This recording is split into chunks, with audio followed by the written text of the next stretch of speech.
Amahoro y'Imana bene data nshuti y'umusaraba ngo ikaze wowe wakoze subscribe kuri channel yacu ni Noah TV1 hanyuma na Prophet Samson ngo ikaze ndetse kugira ngo uduhereza subscribe ndetse uduhe na comment cyangwa se utwandikire ufite ubuhamya ufite inkuru byinshi bya hembura imitima y'abanyarwanda ndetse n'abanyarwanda kazi hanyuma tugwaye ikaze rero wowe wakoze subscribe nawe utarayikora kora subscribe ndetse kuba ari mu Rwanda amajyepfo amajyaruguru iburasirazuba n'ibirengera bwaryo n'abadukikije ndavuga Uganda, Congo, Burundi, Tanzania, Kenya n'ibindi bihugu byose biri muri Afrika ndetse n'abari muri diaspora mu ntara ya gatandatu tubahaye ikaze tuganira n'umutumirwa wacu uyu munsi Imana imuhe umugisha. Mbere yuko dutangira reka tumwakire abanza senge mbere yuko yigira abadukurikirana.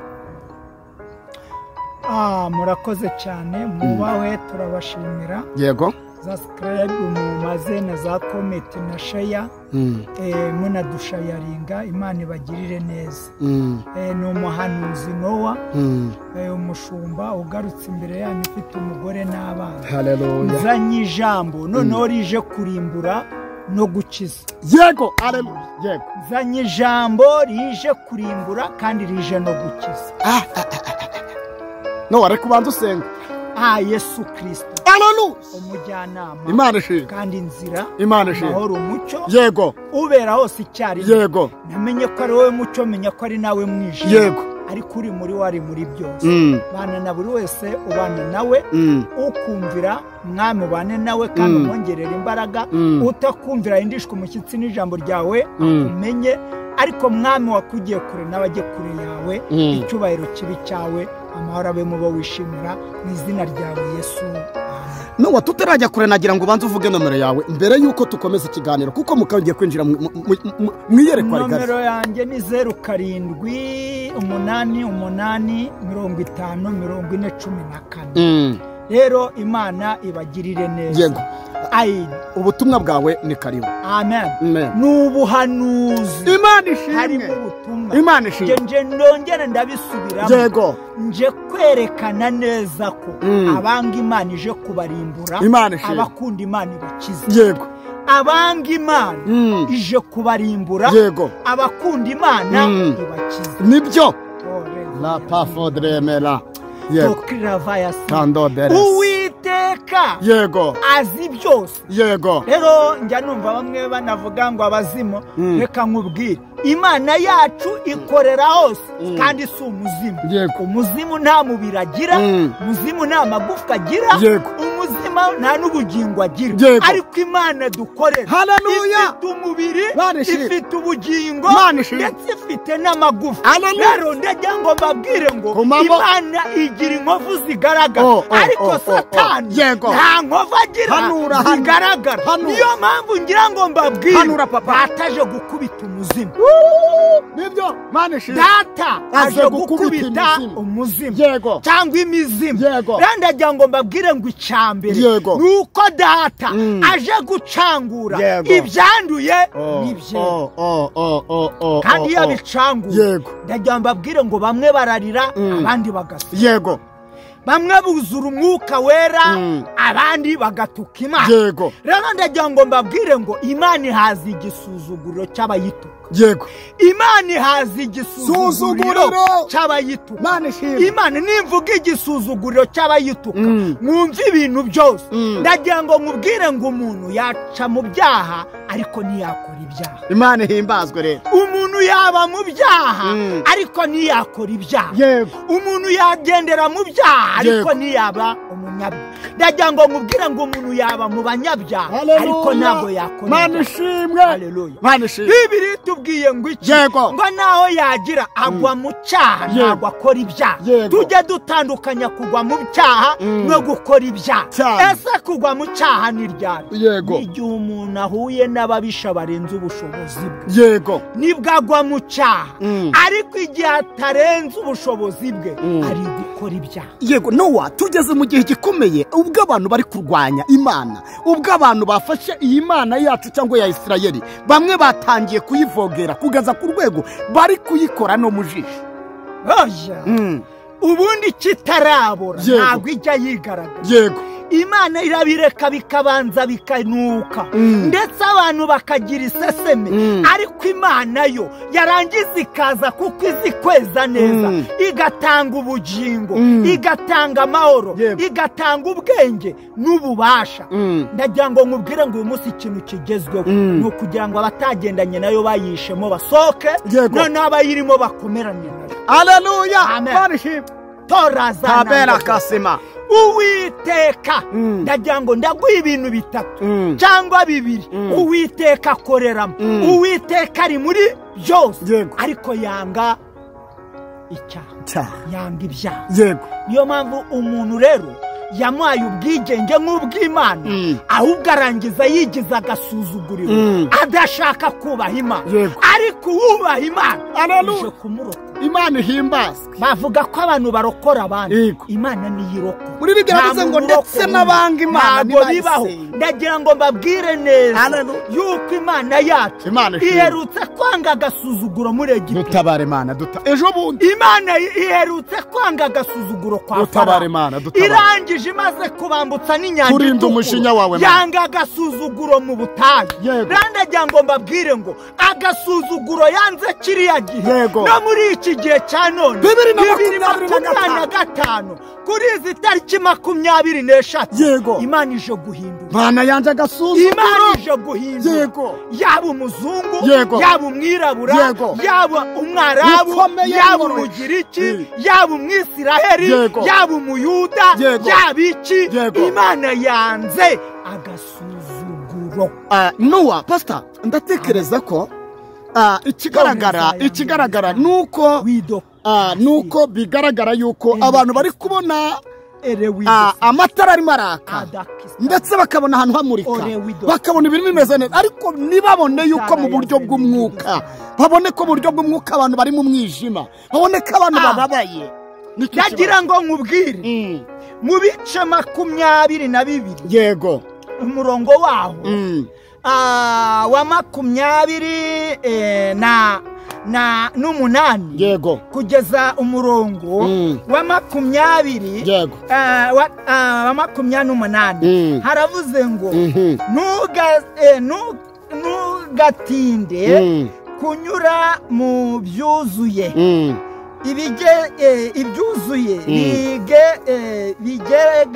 ibigega byawe no ku mazi y'imbuto z'ibiti byawe. Amen. Reka subiremo ngo ntugatinde kunura ku byuzuye, ngo ntugatinde kunura ku byuzuye ibigega byawe no ku mazi y'imbuto z'ibiti byawe. Imfura n'abahungu bawe nge uzi nture. Amen. No birahurira nuko abantu bari guca Imana bayica mu buryo bw'imirimo yayo. Nakubwiye abayikorera neza bari kuyitura, ntago bari kuyima byose, ari ibyo batunze, ari n'imibiri yabo ndetse n'ingingo zabo, ibyo byose biri gukorera Uwiteka. Rero ndagira ngo mbabwire neza ko Imana ikunda icyubahiro kuruta umuntu. Rero yihaye icyubahiro nayo iguha icyubahiro, ariko iyo uyisuzuguye nayo iragusuzugura. No kubera icyo abantu bari gushaka kurwanira Imana, bari gushaka kurwanira ntabwo bayirwanirira, ahubwo bari kuyirwana. Kuko iyo bayirwanirira baba bayikorera, baba bayubaye, ntabwo baba bayisenya, ntabwo baba bayigamba, ntabwo baba bavuga ko Imana itariho kandi bazi neza ko yabaremye. Ntabwo barwanya abantu bayo, bazi Imana, bazi imbaraga z'umubi. Ayiwe dutabare Imana, bazi imbaraga z'umubi. Rero ndagira ngo nkubwire neza mwene data nshuti yanjye, hano ku murongo wa 27 w'igice cya 23 mu Kuva, ndagira ngo twasomye 22 mu Kuva umurongo wa 18. Abisirayeli basohoka muri Egypt. Rero navuze ngo bava hehe? Muri Egiputa, mu buretwa. hahandi Imana yabagwirije noneho Farawo utarubaza abagirira ishyari yego ndagira ngo ishyari ntago ritangiye ntago rije nonaha na kera ryahozeho ahubwo ikibazo dufite ni abaje gushakamo imigati baza gushakamo amazi n'amafi babibuze rero barimo kuyituka banabibonye barengwa kuko bageze i Kanani nabwo bakayituka ariko Imana ije kwihesha icyuma bava muri Egiputa barahunga haleluya yego ije kwihesha icyubahiro rero ndavuga 27 umurongo mu Kuva igice cya 23 harimo ijambo rivuze ngo nzohereza igitinyiro cyanjye kujye imbere nirukane abantu uzageramo bose mutuma ababisha bawe bose baguha ibitugu amen ababisha babanga mwebwe mukorera Imana neza haleluya Uwiteka aje kubaguha baguha ibitugu ubuhondagura Uwiteka aje kuguha ibitugu bya yego hagarara neza yego niba warakoreye Imana byo ukabuhamanya nayo ukabugendana nayo ndagira ngo nkubwire ngo iyi Mana irihaje abantu biterwa ubwoba yanza agasuzuguro ayido Kristo dola sala anekutarazana ngidowi haleluya ndagira ngo nkubwire wowe washinze izose ukanga guca bugufi ugiye kuvuna Uwiteka aje kurivuna ndagira ngo nkubwire wowe ubaho Uwiteka aje kuguha abanzi kugira ngo baguhe ibitugu nurangiza ubihati inkoni ibapfapfa nurangiza ubahati inkoni ariko Uwiteka ndagira ngo nkubwire ngo hagarara tuza yego tuza professor ibyo ubona sicyo kibazo ikibazo ni ukuneshwa nabyo ibyo ubona sicyo ndagira ngo nkubwire ngo tuza wigira ubwoba ngo bariba bamwe batangiye ngo bararoga profete Noah bamwe batangiye kumera nko ubwo Eliya yabwiraga abahanuzi ba Bali ndetse bamwe uranyibutsa uriya mudamu umwe wigeze gutera ubwoba Eliya ngo ndetse bamwe mu bahanuzi babuhanuraga bajya kwisha mu buvumo ni umugore wahabu yego Yezebeli ariko ndagira ngo nkubwire ngo tubwire ku mateka ya Yezebeli gatonya muri aka gahe ubisanishe twumve Yezebeli ubundi yari ari ngo mu cyumba cy'inzu yo hejuru yego ariko ntago ari we wamwishe ahubwo yimitse uriya mwami wundi wari umukire uriya bita hari Eliya hakaza nura wamukurikiye Elisa rero niwe wimitse uwishe nde uriya mugore Yezebeli n'abagaragu be abahoye mu cyumba ariho havamo buriya bwibone ubona abantu bavuze ngo ni uburenganzira bwabo bakavuga ngo kaba ku mutima ariko Yesu yaravuze ngo twere imbuto zigumeho nababwiye ko nta mbuto zerera imbere zerera inyuma kereka niba uri igifanesi kandi nabwo nubwo igifanesi nabwo kerera imbere ndagira ngo nkubwire ngo bazikuramo bazizana inyuma bakazirya rero niyo mpamvu nkubwiye ngo nshuti yanjye bamaso Nowa tugeze mu gihe cy'ubwibone tugeze mu gihe cyo kwikakaza mugeze mu gihe abantu bari usigo babwira Imana ukumva ni nk'isese muri kubabwira tokitara yazana wi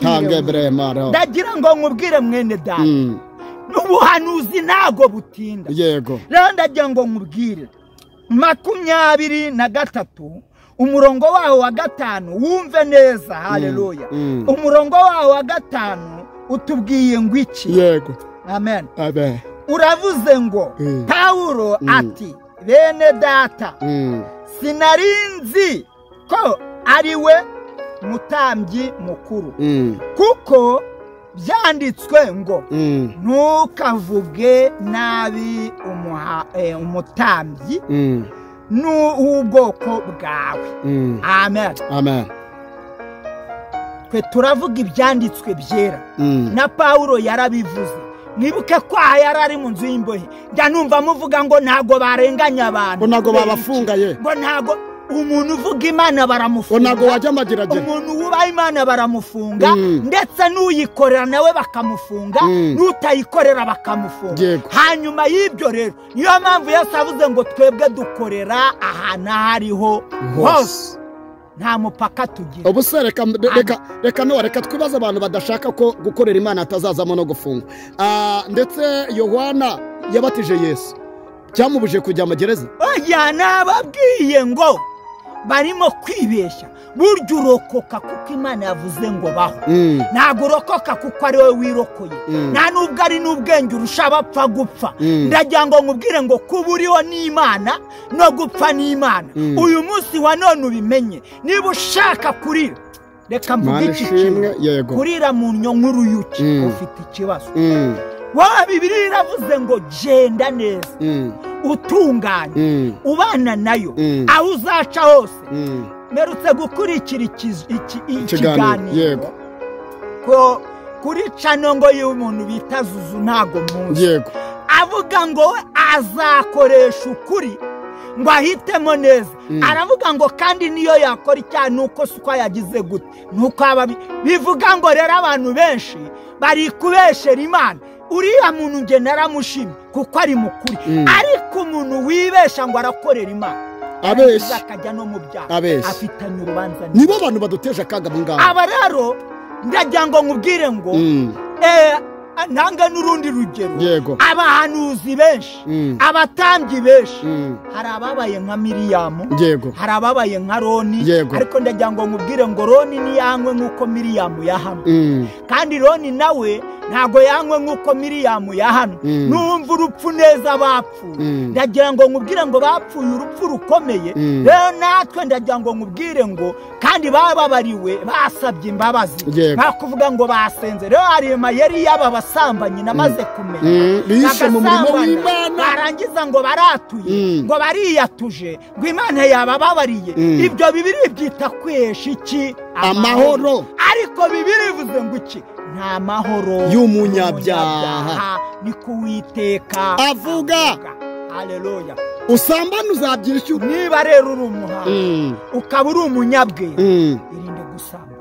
Nowa ntabwo umuntu yaba ari muri birongo Imana imuhana, ntabwo Imana yamuhana, ntabwo umuntu yaba atwaravuye bitinga imuhana. Ko uzi uburyo yiyemeye, ntabwo yamuhanye cyane. Herode bavugaga ngo avuze nk'Imana, ntago yamuhanye. None se Farawo wavugaga ngo bagende, ngo abana ngo bagende, ngo abana babasige, ngo bazagaruke. Mose yamubwiye ngo bose ndabashaka, ngo kandi nibyo tuzatamba ni wowe uri budi. Imana yatanze authority, abanzi bawe baguha ibyo bakwimaga, abanzi bawe baguha ibyo bakwimaga. Imana yagukana ishimwe narandaza lema.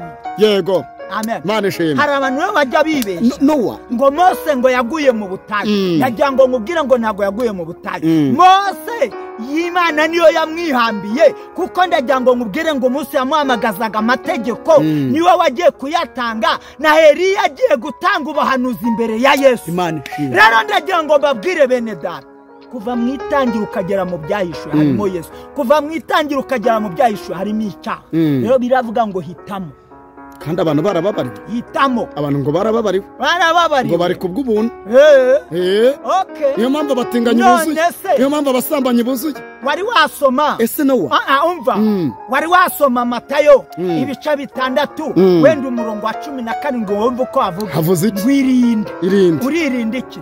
Kudakora icyaha. None si cyo cyaha gikorwa n'abantu. Abo bantu rero batiri. None se ubwakaga ntago katumanukira. None wagira ngo ayi wowe ubundi sugira ngo ni gahari y'abantu barimo gusenyirana, abantu bari kwicana, abantu yo barimo gusambana, abantu yo barimo kugambana. Ariko Yesu avuze ngo hahirwa bapfira mu mwami, ngo baruhuke imiruho n'imihate by'iyisi, ngo imirimo igenda ibakuriki, n'imirimo izakurikira umuntu mwito. No, aba bantu bari gupfa bakaswa amazosi n'abantu muri Bugesera n'ahandi, ushatse kuvuga ko bari gupfira mu mwami? reka nkubwire cyangwa ahubwo satani yabata nakubwiye abasenga ntago nakubwiye abo bakasa amazosi kuko abo bakata amazosi ni numwe bazikasa amazosi cyane turabizi ndagira ngo nkubwire ngo nababwiye ko urupfu ntawe urusengera urupfu iyo rwaje uba usenga uba udasenga uragutwara yego uba uri mu miliyoneri ubu udafite miliyoneri ubu usabiriza ubu udasabiriza urupfu ruragutwara ubu uri munini ubu unanutse umva uwo waba uri we wese niyo waba uri mu cyumba cy'inzu yo hejuru uhananukayo ugapfa Jackson yigize kugura ngo irimbi ryo mu kwezi ariko ndakeka ko nawe wigize amuhambayo muzakurikirana amakuru nimubibona muzamenya ko abantu bagira abantu ikibaruta ninde ariko Imana dukore igibasha kuturinda no bamwe bumva ngo Amerika abandi bakumva Canada bakumva ni nko mu ijuru ariko nabo abantu nibirengagize ko abo bantu naho satani yababesheje nibumve ko naho ari amasandu batarimo gutwika amazu yabo yego none si Imana niyo yatwitse bamwe bavugaga ngo Imana nizi ntacyo yabakoreye wabonye ibyababaye ejo bundi ntacyo uzagenda urebe hasigaye inzira y'abantu basenga bataduteza kandi n'urusengero Bibiliya avuga ngo umuntu usenya urusengero rw'inzu nawe izamusenya none se ugira ngo Imana irabeshye Prophet Noah reka musabe dusorezane ikiganiro cyacu dataguhereza umugisha hanyuma ushaka kuvugana na Pastor Noah reba kuri hepfo muri comment urebe nomero yacu nomero turayipiningamo ndetse twanayitangije mu kiganiro Imana iguhe umugisha murakoze cyane turakoze kukubera hose icyarimwe komeza kubana natwe kandi utwambike imbaraga mu izina rya Yesu Kristo amen.